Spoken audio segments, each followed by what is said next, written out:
Block buster title పేరు మీరు పెట్టుకొని ఇదే తమిళ పైన. సినిమా మొత్తం ఓవరాల్ గా 3 hours ఉంటది. 3 గంటలు ఎంజాయ్ చేస్తారు మీరు అయితే. ఎక్కడ డిసప్పాయింట్ చేయని ఎక్కడ కూర్చోబెట్టలే, మంచి ఎంటర్టైన్మెంట్ అయితే చేపించిండు. థియేటర్ దగ్గర అసలు లెవలే. వెనకాల ఉప్పల్ బాలు, స్వాతి నాయుడు, ఆలీలు అందరు ఉన్నారు. మాకు ఎంటర్టైన్మెంట్ ఇచ్చారు. సినిమాలో ఇంకా వేరే లెవెల్ ఎంటర్టైన్మెంట్ ఉంది. వాళ్ళని చూసినా సినిమాని చూసినా అంత ఎంజాయ్ చేసిన నేను. సినిమా బాగుంది బ్రో, మొత్తం ఫైట్ లో ఉంటాయి. ఫస్ట్ హాఫ్ నుంచి సెకండ్ హాఫ్ ఇంటర్వెల్ దాకా ఒక లెవెల్ ఉంటది. మళ్ళీ ఇంటర్వెల్ నుంచి లాస్ట్ క్లైమాక్స్ దాకా ఇంకా వేరే లెవెల్ ఉంటది. క్లైమాక్స్ లో ఇంకో పెద్ద ట్విస్ట్ ఉంటది. అది ట్విస్ట్ నేను చెప్పాను, మీరు తప్పకుండా థియేటర్ వచ్చి చూడండి. ప్లీజ్ పైరసీ ఎంకరేజ్ చేయకండి, ఆయన ఓటీటీ గురించి వెయిట్ చేయకండి. ఇలాంటి మూవీని 3 గంటలు థియేటర్ లోకి వచ్చి చూడాలి. బాగుంది, స్టోరీ మస్తు ఉంది. మొత్తం ఒక పుష్ప లెవెల్ లో ఉంటది స్టోరీ.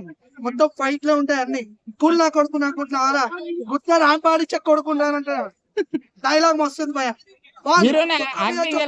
సినిమా ఇటు పక్క హీరో యాక్టింగ్ ఎలా ఉంది? హీరోయిన్ బాగుంది, లిప్ లాక్ మంచిగా ఇచ్చింది హీరోయిన్. నాకు పక్కనే కూర్చుంది కానీ గెలుకోదాం అనుకున్నా, మళ్ళీ థ్యాంక్ యూ. ఒక యూట్యూబర్ ఒక సినిమా తీసిండు, ఐఎమ్ వెరీ హ్యాపీ, చాలా చాలా happy.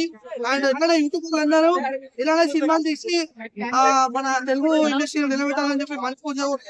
Thank you bro, love you all.